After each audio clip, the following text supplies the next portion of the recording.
السلام علیکم عزیز ناظرین، بسم اللہ الرحمن الرحیم۔ حضرت سیدنا حسن رضی اللہ تعالی عنہ حضرت سیدنا انس رضی اللہ تعالی عنہ سے روایت کرتے ہیں کہ حضور نبی کریم صلی اللہ علیہ وآلہ وسلم کے صحابہ کرام رضی اللہ تعالی عنہ میں سے ایک صحابی رضی اللہ تعالی عنہ تجارت کیا کرتے تھے۔ ایک ملک سے دوسرے ملک اور ایک شہر سے دوسرے شہر مال تجارت لے جاتے۔ وہ بہت متقی پرہیزگار تھے اور ان کی عادت تھی کہ اکیلے ہی سفر کرتے۔ اسی طرح ایک مرتبہ وہ سامان تجارت لے کر سفر پر روانہ ہوئے۔ جب ایک جنگل میں پہنچے تو اچانک آہنی ذرا پہنے ایک مسلح ڈاکو نے آپ رضی اللہ تعالی عنہ کو روک لیا اور کہا، اپنا سارا مال میرے حوالے کر دو اور قتل ہونے کے لیے تیار ہو جاؤ۔ یہ سن کر وہ صحابی رضی اللہ تعالی عنہ فرمانے لگے، تمہارا مقصد مال ہے، تم میرا سارا مال لے لو اور مجھے جانے دو۔ مجھے قتل کرنے سے تمہیں کیا فائدہ ہوگا؟ یہ لو، میں اپنا تمام مال تمہارے حوالے کرتا ہوں۔ یہ سن کر ڈاکو نے کہا، میں تمہارا مال تو لوں گا ہی، مگر تمہیں قتل بھی ضرور کروں گا۔ اتنا کہنے کے بعد جب وہ حملہ کرنے کے لیے آگے بڑھا تو اس صحابی رضی اللہ تعالی عنہ نے کہا، جب تم میرے قتل کا ارادہ کر چکے ہو تو مجھے تھوڑی سی مہلت دو تاکہ میں اپنے رب عز و جل کی بارگاہ میں سجدہ کر لوں اور اس سے دعا کر لوں۔ یہ سن کر ڈاکو نے کہا، جو کرنا ہے جلدی کرو، میں تمہیں قتل ضرور کروں گا، جلدی سے نماز وغیرہ پڑھ لو۔ اس صحابی رضی اللہ تعالی عنہ نے وضو کیا، 4 رکعت نماز پڑھی، پھر سجدے کی حالت میں اللہ رب العزت عز و جل سے اس طرح دعا مانگنے لگے، اے ودود، اے عرش مجید کے مالک، اے وہ ذات جو ہر ارادے کو پورا کرنے والی ہے، میں تیری عزت کا واسطہ دیتا ہوں، ایسی عزت جس کی کوئی انتہا نہیں، اور اے ایسی بادشاہت کے مالک جس پر کوئی دبا نہیں ڈال سکتا، میں تجھے تیرے اس نور کا واسطہ دے کر سوال کرتا ہوں جس نے تیرے عرش کے ارکان کو منور کیا ہوا ہے۔ اے میرے پروردگار عز و جل، مجھے اس ڈاکو کے شر سے محفوظ رکھ۔ اے مدد کرنے والے میری مدد فرما، اے مدد کرنے والے میری مدد فرما۔ اس صحابی نے بڑی آہوزاری کے ساتھ ان کلمات کے ذریعے 3 مرتبہ بارگاہ خداوندی عز و جل میں دعا کی۔ ابھی وہ دعا سے فارغ بھی نہ ہو پائے تھے کہ ایک جانب سے ایک شہ سوار ہاتھ میں نیزہ لیے نمودار ہوا اور اس ڈاکو کی طرف بڑھا۔ جب ڈاکو نے اسے دیکھا تو اس پر حملہ کرنا چاہا، لیکن سوار نے نیزے کے ایک ہی وار سے ڈاکو کا کام تمام کر دیا۔ پھر وہ سوار اس صحابی رضی اللہ تعالی عنہ کے پاس آیا اور کہا، کھڑے ہو جاؤ۔ یہ سن کر وہ صحابی کھڑے ہوئے اور اس سوار سے کہنے لگے، اے عظیم شخص، میری ماں باپ تم پر قربان ہو، آج اس مصیبت کے دن تم نے میری مدد کی ہے، تم کون ہو؟ سوار نے کہا، میں اللہ عز و جل کے فرشتوں میں سے ایک فرشتہ ہوں اور چوتھے آسمان سے آپ رضی اللہ تعالی عنہ کی مدد کے لیے آیا ہوں۔ جب آپ نے ان پاکیزہ کلمات کے ساتھ پہلی بار دعا کی تو آسمان کے دروازوں کی آواز ہمیں سنائی دی۔ پھر جب دوسری مرتبہ دعا کی تو ہم نے آسمان میں ایک چیخ و پکار سنی۔ پھر جب آپ نے تیسری مرتبہ یہی دعا کی تو ہمیں یہ آواز سنائی دی کہ یہ ایک پریشان حال کی دعا ہے، لہٰذا میں نے اللہ عز و جل کی بارگاہ میں عرض کی، یا رب العالمین، مجھے اس مظلوم کی مدد کرنے اور اس ڈاکو کو قتل کرنے کی اجازت دیں۔ چنانچہ میں اللہ عز و جل کے حکم سے آپ کی مدد کرنے آیا ہوں۔ ایک اور واقعہ سماعت فرمائیں۔ سرور کائنات صلی اللہ علیہ وآلہ وسلم کی عمر شریف کا 40واں سال تھا۔ خاکدان گیتی میں رسالت محمد کے اعلان کا وقت اب بہت قریب آ گیا تھا۔ کائنات کا ذرہ ذرہ فرعون کی چوٹی سے نشر ہونے والا پیغام کے لیے گوش بر آواز تھے۔ حضرت ابوبکر صدیق رضی اللہ تعالی عنہ اس وقت مکہ کے صرف ایک دیانتدار فیاض تاجر تھے۔ اسی درمیان میں انہیں تجارتی مہم پر ملک شام کا ایک سفر درپیش ہوا اور وہ ضروری تیاریوں کے بعد روانہ ہو گئے۔ ان کے ہمراہ ان کا وفادار غلام بھی شریک سفر تھا۔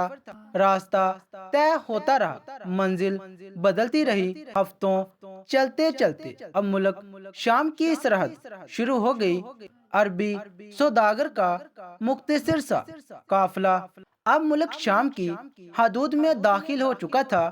ایک دن ایسا ہوا کہ ایک لکودک صحرا سے گزرتے ہوئے شام ہو گئی۔ حیرانی کی عالم میں اونٹنی کی مہار تھامے ہوئے تیز تیز قدموں سے چلنے لگی کہ فضا میں رات کی تاریکی جذب ہونے سے پہلے جنگل کی حدود سے باہر نکل جائیں۔ رحمت باری شریک حال تھی۔ چند ہی قدم چلنے کے بعد جنگل کی حد ختم ہو گئی۔ اب کھلے میدان کا اجالا نگاہوں کے سامنے تھا۔ ویسے یہ کہنے کی ضرورت نہیں ہے کہ مسافر کی شام کتنی اداس و وحناک ہوتی ہے۔ بحر ظلمات سے نکل آنے کے بعد بھی یہ فکر دامن گیری تھی کہ رات کہاں بسر کی جائے۔ خدا کی شان کے تھوڑی ہی دور کے فاصلے پر عیسائیوں کا ایک کلیسا نظر آیا۔ آبادی کا نشان دیکھتے ہی جان میں جان آئی کہ رات گزرنے کے لیے ایک پناہ گاہ مل گئی تھی۔ قافلے کی اونٹنی کلیسا کے سامنے پہنچ کر کھڑی ہو گئی۔ سنسان ویرانے میں آدمیوں کی آہٹ پا کر ایک شخص باہر نکلا اور حیرت و تجسس کے ساتھ دریافت کیا، آپ لوگ کون ہیں، کہاں سے آ رہے ہیں؟ حضرت ابوبکر صدیق رضی اللہ تعالی عنہ نے جواب دیا، ہم عرب کے تاجر ہیں۔ مکہ جہاں خدا کا محترم گھر ہے وہیں ہمارا مسکن ہے۔ ملک شام جاتے ہوئے غالباً راستہ بھول کر ہم ادھر نکل آئے ہیں۔ کلیسا میں ایک رات بسر کرنے کی اجازت چاہتے ہیں۔ اس شخص نے جواب دیا، یہ کلیسا عیسائی مذہب کے ایک بہت بڑے رہبر کی عبادت گاہ ہے۔ ساری دنیا سے اپنا رشتہ منقطع کر کے 100 سال سے یہاں یاد الہی میں وہ مصروف ہے۔ صرف مجھے یہ اعزاز حاصل ہے کہ میں ان کے قریب جا سکوں۔ میرے سوا کسی کو ان کی خلوت گاہ میں قدم رکھنے کی اجازت نہیں۔ مجھے ان کی خدمت میں رہتے ہوئے 25 سال ہو گئے ہیں۔ ٹھیک ایک شیخ کی طرح انہوں نے ہماری روحانی تربیت کی ہے۔ سلسلہ کلام جاری رکھتے ہوئے کہا، اور جہاں تک رات بسر کرنے کی اجازت کا سوال ہے تو اس کے متعلق کلیسا کی ایک نہایت مشکل شرط ہے۔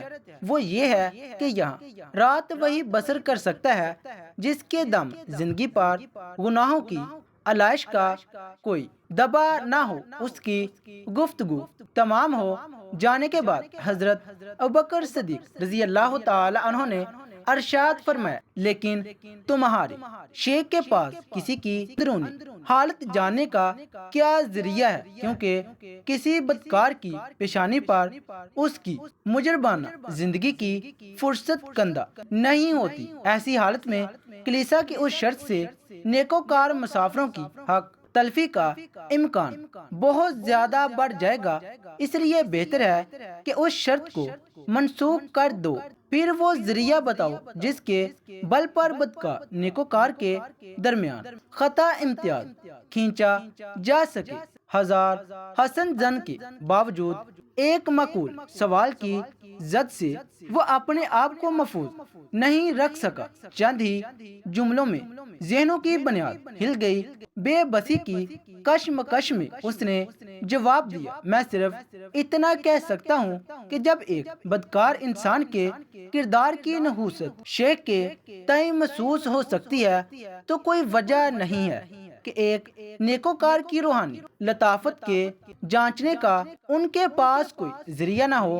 اس جواب کے بعد حضرت ابوبکر صدیق رضی اللہ تعالی عنہ نے فوراً کہا تو پھر جاؤ اپنے شیخ سے میرے متعلق دریافت کر لو، اگر انہیں میرے قیام پر اعتراض نہ ہو تو میں رات کا کچھ وقت کلیسا کے ایک گوشے میں گزار لوں، سحر نمودار ہوتے ہی یہاں سے کوچ کر جاؤں گا، ورنہ ایک مسافر کے لیے کھلے آسمان کا سایہ بہت کافی ہے۔ تھوڑی دیر تک پس و پیش کے بعد وہ راہبر کے خلوت قدے میں داخل ہوا اور پیکر عجز و نیاز بن کر اسے یہ اطلاع دی، ملک عرب کے مکہ نامی ایک شہر سے دو مسافر بھٹکے ہوئے یہاں آ گئے ہیں اور کلیسا میں رات بسر کرنے کی اجازت چاہتے ہیں۔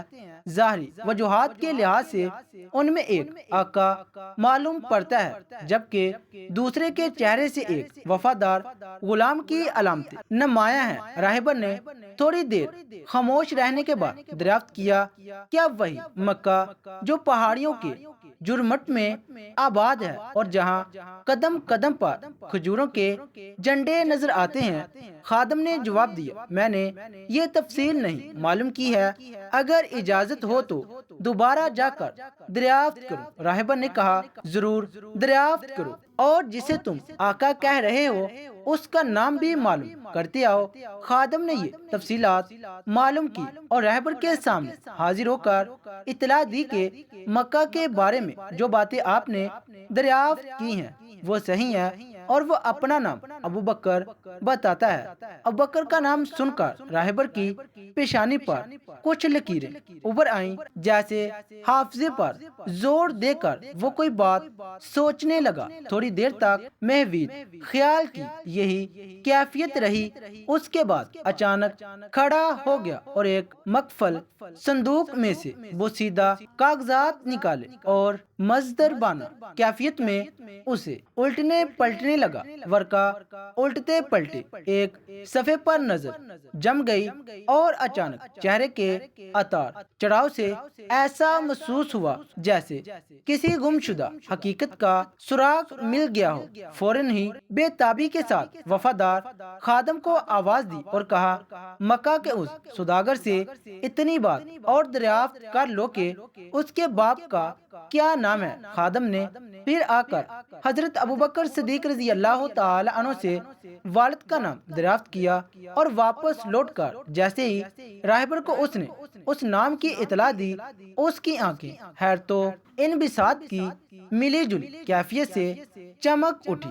جذبات کی ترنگ میں وہ کھڑا ہو گیا اور خادم کو حکم دیا، جاؤ بغیر کسی تاخیر کے اسے میرے خلوت قدے میں بلا لو۔ حضرت ابوبکر صدیق رضی اللہ تعالی عنہ اٹھے اور اس کے پیچھے پیچھے راہبر کے حجرہ خاص میں داخل ہوئے۔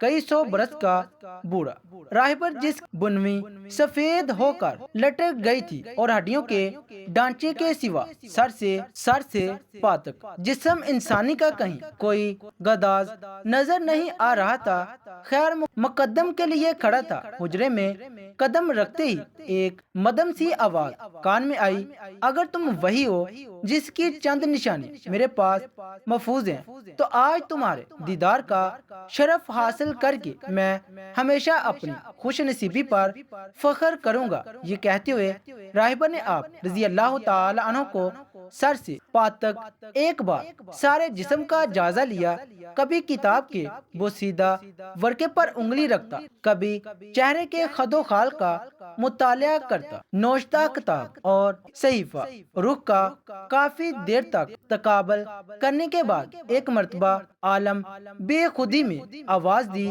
زحمت نہ ہو تو اپنے دائیں ہاتھ کی کلائی ذرا میری آنکھوں کے قریب کر دو۔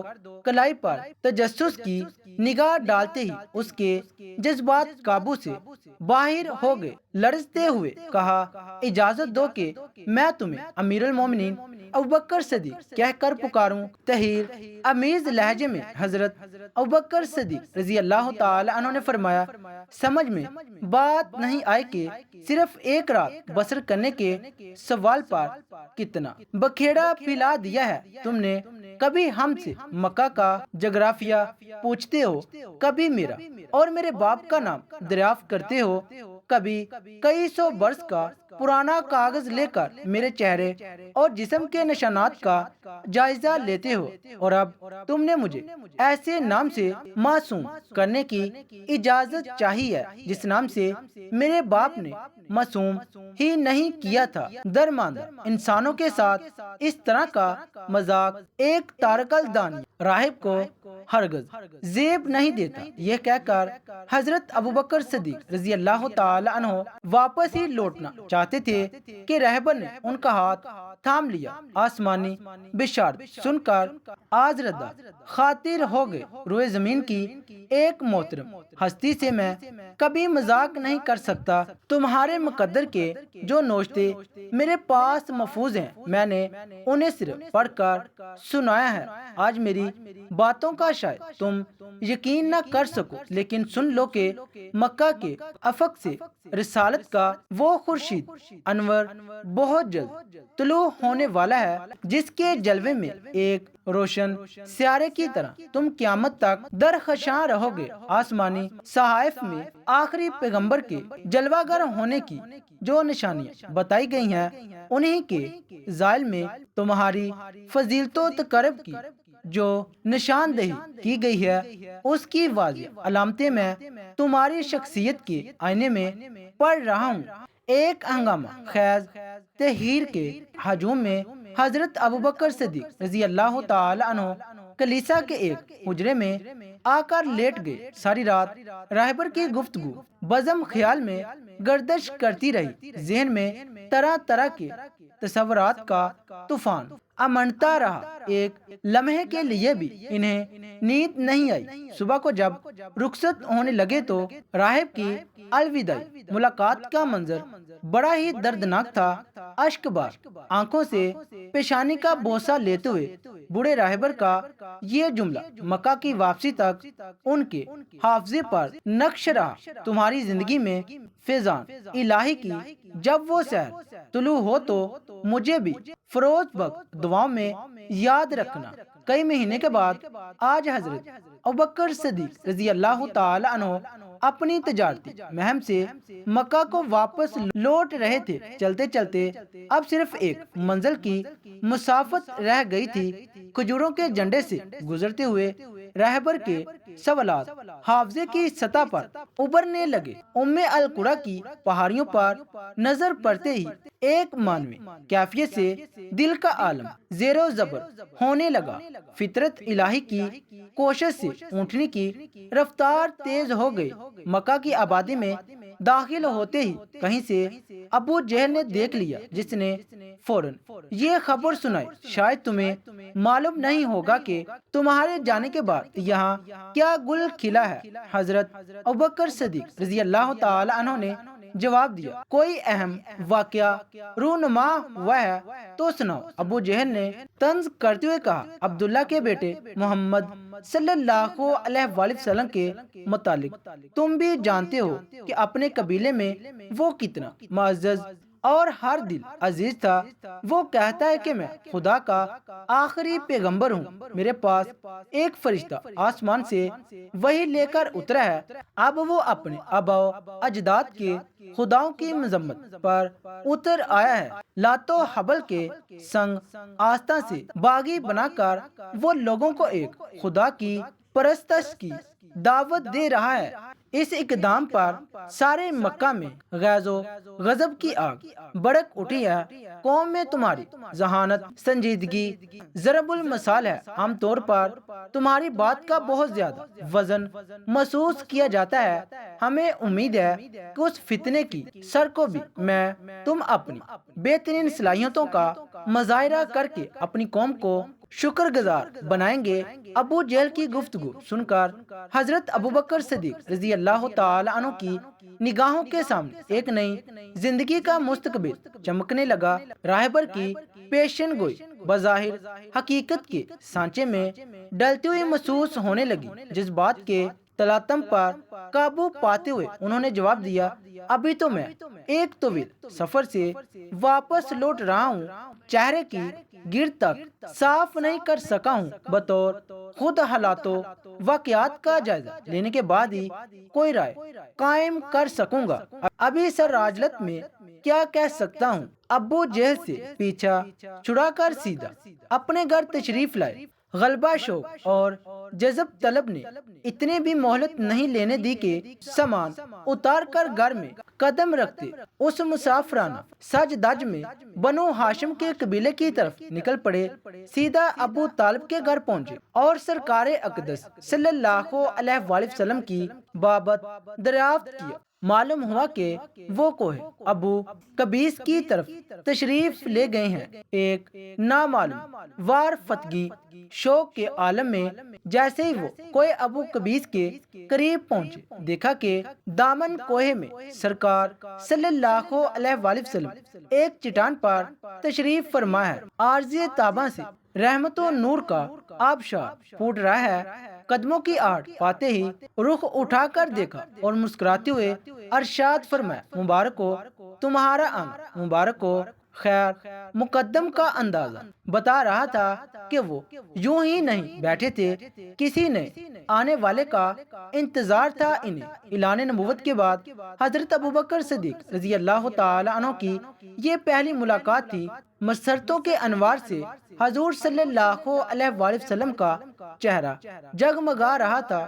حضرت ابوبکر صدیق رضی اللہ تعالی عنہ اپنے نوشاشتہ تقدیر کا انجام دیکھنے کے لیے حیرانی کے عالم میں خاموش کھڑے ہی تھے کہ گل قدس کی پتیوں کی حرکت ہوئی اور کشور دل کو فتح کرنے والی ایک آواز فضا میں بکھر گئی، ابوبکر کلمہ حق کی طرف سبقت کرنے میں پیچھے آنے والوں کا انتظار نہ کرو، اللہ کا آخری پیغمبر تمہیں حیات سرمدی کی دعوت دے رہا ہے، اس کے بغیر کسی پشو پیش کی قبول کرو۔